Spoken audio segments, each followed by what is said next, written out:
r/ask Reddit. What life-altering things should every human ideally get to experience at least once in their lives? The night sky without any light pollution. It's quite sad how many people in cities don't get to admire the grandeur of our near cosmos. I don't usually call this out, but hot damn, thanks for the gold, silver, and my most upvoted post ever. Best cake day present. The reason knowing about space and our place in the universe is so important is that it fundamentally can change your perspective about everything. https://www.youtube.com/watch v=mlt7w6qdqvic. Astronomer here. If you've never done this, here is a worldwide map of dark sky conditions. I would say pick anything that is green or darker to see the Milky Way, but obviously darker is better. Also check the phase of the moon and go when it's a few days from new. The moon is really bright. Once out there, put a red filter over a flashlight and keep screen gazing to a minimum. They really screw with your night vision, and each peak takes 10-15 minutes to get your eyes adjusted again. Better to print a star chart out and use the red flashlight to learn your basics to keep that temptation to a minimum. Imo. But I'm old school. Edit. Congrats guys. We killed the website. Consider using the Remind Me bot to remember to check it later when it's hopefully online again. My country only has few blue and dark green spots and none close to where I live. Is there anything I can do besides travel somewhere else? Living single and alone. It's a very specific kind of freedom but a touch of fear. I can do whatever I want. At the same time, if something bad happened, it might be a bit before anyone even noticed. I had never lived alone until I was in my late 30s. I was terrified to live by myself. Thought I would be scared and so lonely all the time. But it turns out that it is the greatest thing ever. I don't know how I will ever be able to live with another person again. I joke that if I ever get remarried, we will have to have separate residences. Living apart together is a real thing. I think that would be my ideal. Too much stress goes into trying to share space with someone you simply want to love, and couples say they become less complacent and more appreciative about spending time together because it's not just a default that you'll be home together. As shit as it is, and I wouldn't wish it upon many people, heartbreak. I feel like a lot of personal growth can stem from it. It also makes you way more sensitive and understanding of others who are hurting and suffering. Empathy is far more important and powerful than sympathy. Yes, this is crucial. Knowing how to pick yourself back up and put yourself back together. Knowing that you may never have the answer to why this person left you, and then gaining strength from the whole experience. These are things that show us what we're made of and things that we can look back on when we face another challenge. You can say, I've been through this before and I know I can handle it. Going through this now, I've grown a lot, but the scariest thought is, what if I don't find love again?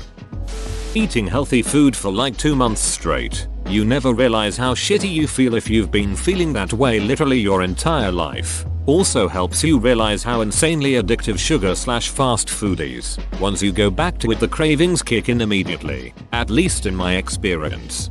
I've said this before on Reddit and people literally message me saying I'm full of shit. Like, okay, you don't have to do it. Just saying living off pizza and soda can make you feel like garbage. I'd been living pretty much exclusively off pizza, instant noodles and beer since uni, mainly due to not giving a shit about anything at all.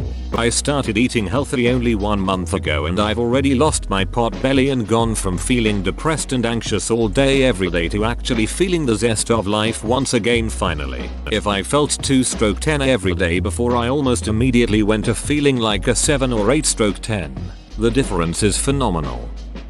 Travel alone doesn't need to be long, but I think it requires a skill to be alone and feel comfortable about it. Not many people take the leap to go or don't have the skill. It is very valuable to feel comfortable being alone, being in a crowd for example. Most people are shocked when I tell them I went to Europe for a month and did 7 different countries. Over a week of that was by myself in Prague and Vienna. At the time I was 26. I'm female, which is what usually scared people. OMG, you traveled by yourself in a foreign country. That was probably the best week of the trip. I never even thought twice about it. Never felt unsafe. And did some things I probably would have never done experienced if I was traveling with a group. I would actually love to do it again.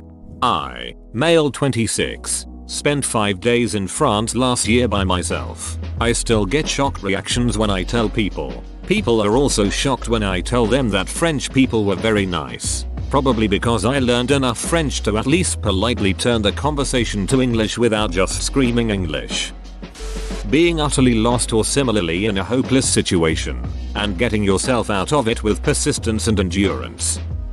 A long road trip with friends. It's a bonding experience being in a little metal box with a group of friends for hours at a time trying to get somewhere together. You'll drive each other crazy. You'll make each other laugh. It's truly a wonderful experience. On the bucket list for sure. My friends and I still do this every year. We're old guys in our 50s now. We've been doing it since our 20s. Go somewhere isolated enough at night that you can see the full skyscape, including the band of the Milky Way. Don't remember where exactly, but me and my dad found this volunteer-run observatory somewhere on a peak in Oregon. They had a giant scope operated by a few people, and some hobbyists and students who had their own gear they'd let you use. But the coolest shit was being able to look up with your own eyes and see part of the Milky Way. I cannot describe to you the awe I felt. Everyone there was very passionate about astronomy and so helpful too. So the whole thing was an unforgettable experience. Edit. Pretty sure it was Pine Mountain Observatory. Thanks to the comment that reminded me. Guess it's owned by U of O, so there was a mix of students, volunteers, and staff. It might be closed due to the winter storm, but if you're in town and have a clear night, go check it out. As someone who grew up where you can see the Milky Way, it is so weird to me that some people have never seen it. Even though I could see it on any non-cloudy night as a kid, I study I learned will go out to a soybean field during any meet or shower to enjoy the show. The night sky is such a cool thing that somehow makes you feel very small but at the same time really connected with Earth. Being with a family member while they pass away. I know. This sounds weird, but I have experienced both and had so much more closure when I was able to be there when my grandmother passed away. When my mom was in hospice and started declining and eventually passed away, the facility couldn't even be bothered to call me until I learned the next day. I lived 10 minutes away, was the POC for all medical decisions, and worked my entire life at the time around doing my best to be by her side when she passed. I still feel so cheated and pissed off about it. Edited. I wanted to thank everyone for their kind words. This comment really blew up. I'm so sorry that some of you have had rough experiences with losing loved ones, but I'm glad that it has sparked a discussion around death and dying. If anyone is having a rough time right now, I'm a good listener. I have mixed feelings about this. On one hand, I was grateful to be with my dad to the very end. Not many people get to go out surrounded by your loved ones, but my dad did. It was a gift. On the other hand, it was honestly traumatizing. I can't explain just how horrific it is to watch your loved one just die. Edit. I wanted to send some love to all of you sharing your experiences, especially those who just recently lost a loved one. Words don't really help, but no, you are not alone. 3. I had the same thing with my mother. I was glad to be able to be there and hold her hand as she took her last breath, but to hear the death rattles in the hours leading up to it took a while to get out of my head.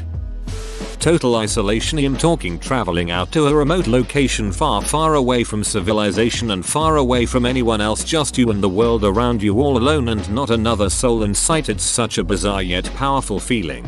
Here you are, completely free from the constraints of civilization, free from your obligations, free from your routines. There's nothing holding you back now except yourself. You're experiencing life at its purest. I went on one hell of a bushwalk not too long ago that took me deep into a forest that very few people have been through. There was a moment where I was sitting on this fallen tree where it hit me just how truly far away and isolated I was. And with that, just how far away all my problems were too. Out here, it was just me and the trees. It really seems to put life back into perspective when you inevitably have to head back and re-enter civilization. The juxtaposition is something else. There's a place I go to often to completely switch off. No phones. No contact with the outside world. I love it. It's like a detox.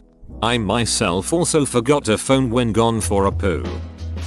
Failure. You'd be surprised how many people constantly have their life fixed for them and never have to fail at anything. Failure allows us to learn coping skills, resilience, problem solving, determination. So many skills that many people today just don't have. Absolutely agree on this. Failure taught me it's not the end of the world if you fail. Failure is just XP grinding to level up. Garlic bread. I could eat a very unreasonable amount of garlic bread if given the opportunity. I don't think that would be unreasonable at all. Standing in front of a classroom trying to teach. Friends who teach in the elementary secondary system have the same complaints as professors. Everyone has a criticism, complaint or gentle suggestion to improve, but have no idea what is involved in getting all of the regulatory requirements, getting up in front of a class and ensuring that the LOs are met in a way that satisfies federal, state and university administrators while also engaging the students. It's getting worse and worse. 2. Amen. I did it for 2 years in a high school. Anyone who teaches has my respect because I'll never do it again. Same here. I'll be the first to admit I was a terrible teacher who knew duck all about classroom management or how to plan consistently good lessons. But my hat's off to those who stuck with it. Working in retail, major city emergency room, police, and fast food. It's always easy to assume we know better until we work there and deal with some ignorant people who just wanna act a fool with anyone and everyone. I worked at Burger King when I was 15 and in high school. My boss at the time, a great dude, said you never know how someone's day is going or what they've been through. So if someone has a bad attitude, just keep smiling and help them along. Now that I'm much older and run a sales division, one always think back to that guy and that comment and also that job. Make sure to treat your fast food, wait staff, bartenders, and etc kindly because you never know how many a-holes they've had to put up with to get to you. I always try to. I probably wasn't as mean as I felt I was, but I was in a considerable amount of pain when the cashier asked me how my day was going. I think I said something in a pained or grumpy tone of "it's going." I still feel bad about it. Everyone unless otherwise proven deserves to be treated with the same level of respect. Stand on top of a mountain. One of my absolute life-changing experiences is hiking a mountain in the fog. Me and a friend hiked a few thousand feet, and when we hit the peak we had just come over the fog line. There was an old guy at the top with us, and he saw that we were in awe. He pointed to the northeast. "See that other mountain range poking out above the clouds? That's Tahoe." Tahoe was 150 miles away, give or take. Something about being exhausted after intense physical exertion, with your best friend, in a surreal landscape, and then having a seemingly impossible vision pointed out to you on top of that, was otherworldly. May I ask which mountain?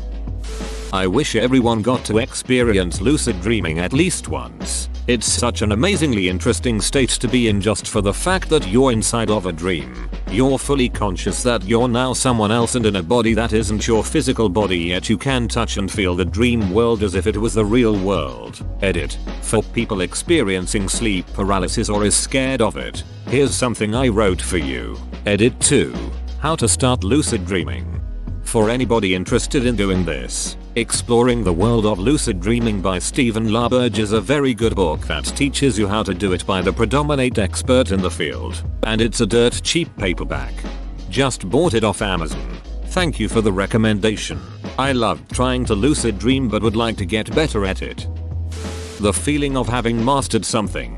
Piano, poetry, writing, some video game, coding, anything really. There is a special self-knowledge that comes from having mastered something that everyone really needs to know. Do we ever really truly and completely? I am positive no matter how good I am at something, if I ever am, I will never feel it can't be even better. You can master something without it being impossible to improve. Being debt-free. I was born debt-free. Go into a nursing home and volunteer to sit with some of the loneliest residents. Let them talk. Just listen. You'll learn so much and experience every emotion you know, and some you never felt before. So true. My nan had Alzheimer's and spent her last couple of years in a nursing home. Not everyone living at the home had dementia. Some were just physically disabled and needed the extra care. I've spent countless hours sat with various residents in various stages of mental health, and it's been worth every minute to hear some of the stories they have to tell, especially as I'm actually disabled myself and require full-time care too. Although I'm lucky enough that I still get to live in my own home with my husband, I have carers here while he's at work. Even though my nan died last year, my mum and I still visit the home to see her and our old friends. They're always so happy to see us. We even arranged a party at the home for what would have been my nan's birthday last year. We had food, drinks, a live musician that sang all the classics from when the residents were young. It was amazing to see them all singing and dancing along, having fun, enjoying the huge spread of food and desserts we brought in. I'm going to suggest to my mum that we do it again this year, as it made my day to see everyone so happy, and my nan would have loved it. Life, not lustful, hormonal and temporary rushes of emotion.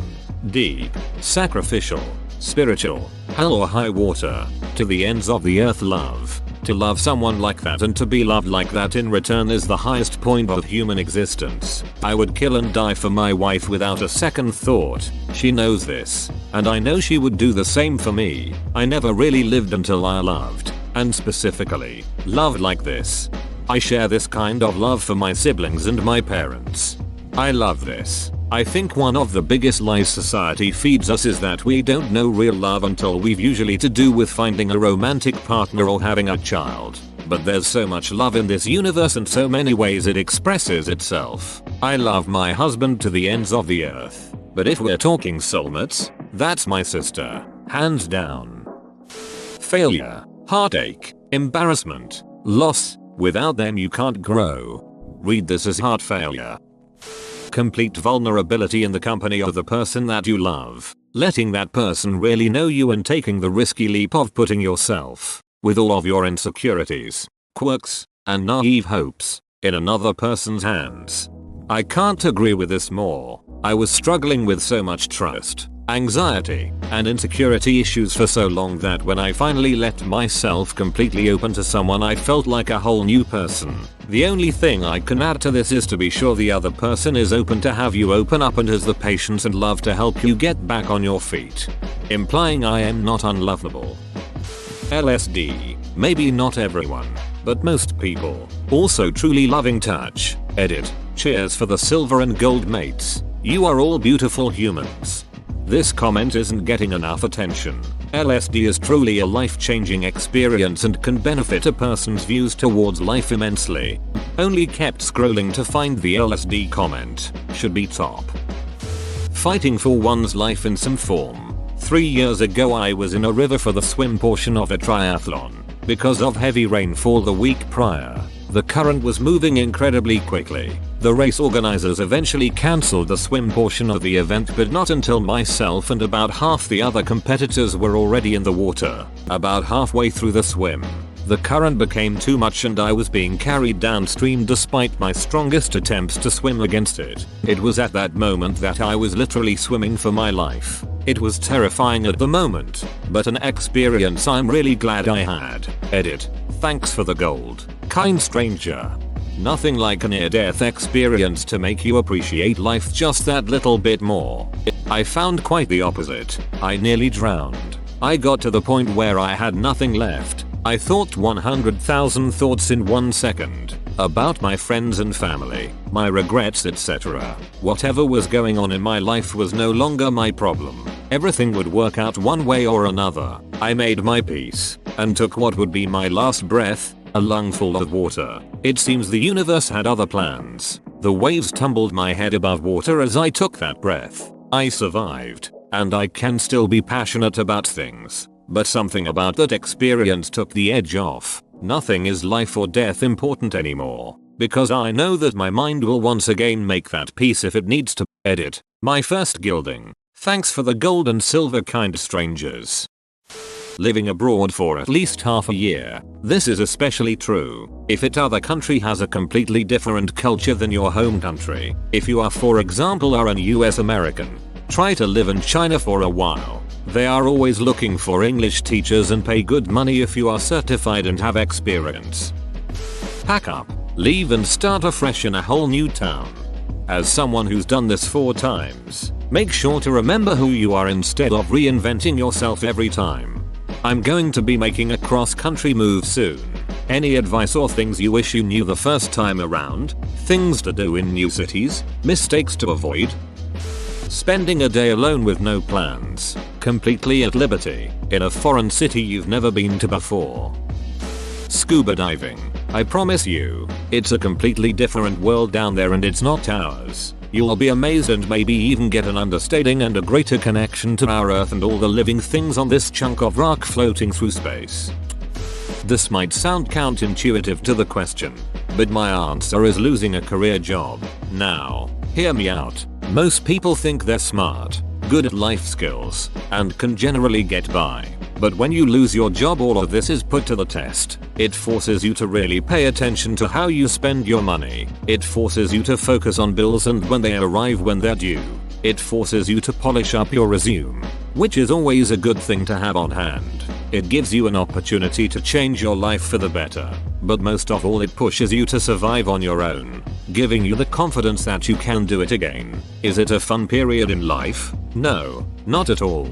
It's scary as duck. However, once you find a new job, you continue forward with an appreciation for what you've got and for how fast it can all be taken away. Edit. You don't have to actually get fired to go through this process. The threat of being fired, having a period of layoffs where the future is unknown, and toxic work environments can all equally provide this same experience. The point, as cliche as this sounds, is that a calm ocean does not make for a skilled sailor. Sometimes the waves need to be choppy in order to help develop your character and ultimately your ability to adult. I disagree, on the grounds that some people really are smart, good at life skills, and can generally get by. That, and the lessons can be learned without being ruined. From my own experience, my company just completed a round of layoffs. It was a miserable 3 months of uncertainty where everyone was watching their backs and doing whatever they could to make things work. As a result, several people got their resumes polished up. Many people had to change habits. My own family had to redo our budget to account for the possibility of no job. People interviewed. They struggled. And this was the people who didn't get sacked. No, you don't need to lose your career job. You need to honestly believe that you will. Anyone who does need to lose a career job to get their life in order probably needs a few other wake-up calls too. A total solar eclipse. I saw partial. It was cool. Saw total. It was life-changing. Just amazing. Absolutely. I had watched videos of people saying that while crying. And I just didn't get it. It couldn't be that amazing. But then I made the drive to Oregon for the one a couple years ago and there are just no words to describe it. I'm not religious, but I literally felt like I was looking at an angel. The absolute white mirrored by the blackest of black you'll ever see in your life. It was just unbelievably beautiful. Being the person in a room that everyone else looks up to, whether it be as a teacher or anything else. Just knowing I could make a difference in some kid's life was the best part of coaching tennis for me. Working in food service, humbling, and teaches you to not be a piece of shit to people. Win a fight, lose a fight, walk away from a fight. Surprised in all my scrolling to not see it, and maybe it's too cliche, but I would say being in legitimate love with someone. I've had it and lost it, and can easily say that I can live without the feeling. But now that it's gone, I have a strong desire to have that feeling back. A really attractive person thinking you're really attractive. And other hilarious jokes I can tell myself. 2 things come to mind. Standing somewhere very high, and just absorbing the view. It's easy, especially in our urban cities and overdeveloped suburbs, to lose the sense of how big the world really is. People talk about big sky in places like Texas. But you haven't experienced big sky until you're standing a mile or 3 high and looking out over the planet. Open bracket. And being in an airplane does not count. Also, really experiencing the night sky, somewhere truly dark. Big bonus if you're doing both at the same time. Whoa, you made it to the end? You're a ducking beast. I'll cut you a deal. Smash like and subscribe for more curated content, bruh. It's free and that's a great price.